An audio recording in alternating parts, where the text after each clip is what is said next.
All right, let's just get right into it. How many credit cards are in your wallet right now? 1, 2, maybe 5? You know, it seems like a simple question, but the answer is surprisingly confusing. You've probably heard both sides, right? Some people will tell you that having a bunch of cards is just financially reckless, but then others swear that the more cards you have, the better your credit score is going to be. So what's the real deal? So today, we're going to cut through all of that noise and answer this one big question. How many credit cards should you actually have? And trust me, the answer might just change how you think about your wallet. You see, these are the two big myths that get people completely stuck. On one side, you have this fear of debt, right? And it pushes us to think, oh, I should have as few cards as possible. But on the flip side, we hear whispers that a wallet stuffed with plastic is the secret key to an amazing credit score. Look, both of these ideas are kind of misleading. The truth is almost always somewhere in the middle. To really get this, you have to understand something huge about the US credit system. Credit cards aren't just a convenient way to pay for things.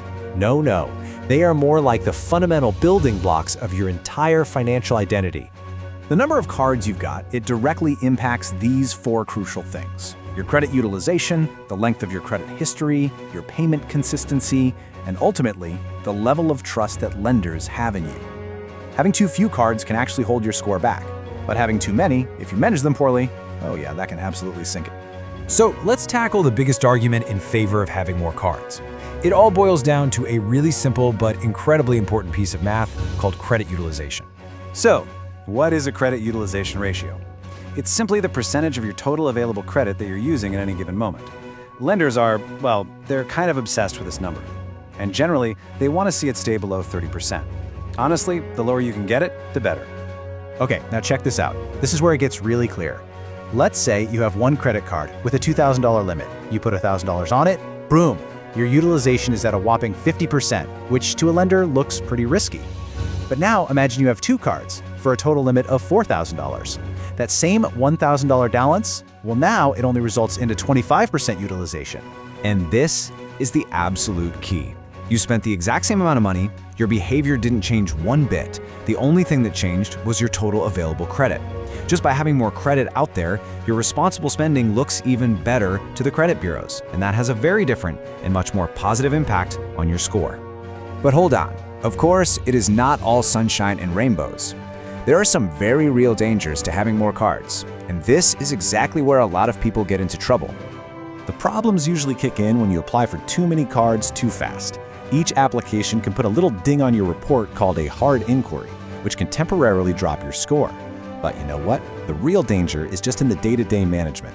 With more accounts, it just becomes so much easier to miss a payment, to overspend your budget, or to just completely lose track of all the different balances and due dates.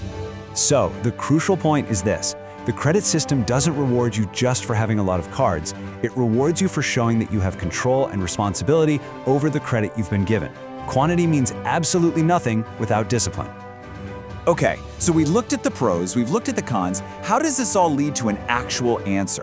What's the sweet spot? What's the number of cards that's recommended for most people who are trying to build a really strong financial profile? Well, for most Americans, the ideal range is somewhere between 3 and 5 credit cards.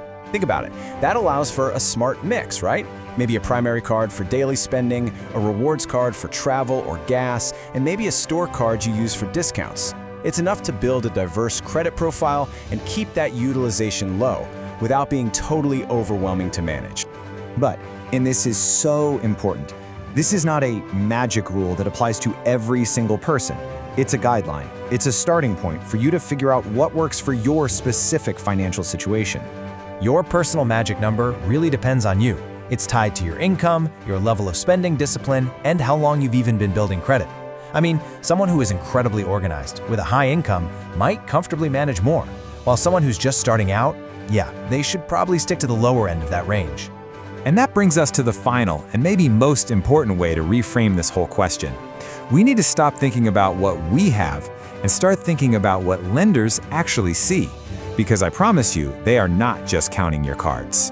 When a bank pulls your credit report, this is what they're really looking for. A long history of on-time payments, consistently low credit utilization, a healthy average age across all your accounts, and above all else, a pattern of stability over time.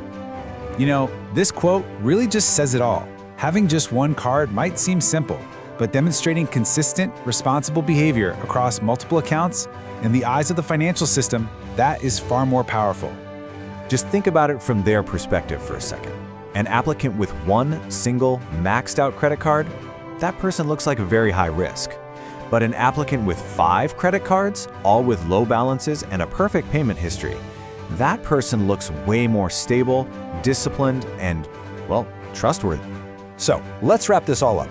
The goal was never about having more cards or fewer cards. The real goal is to use credit as a tool to demonstrate your financial stability to the entire system. And that leaves us with one final question for you to think about. Look at your own wallet, at your own habits. Are your credit cards functioning as powerful tools to build your financial stability, or have they become traps that are holding you back? The answer to that is so much more important than any number.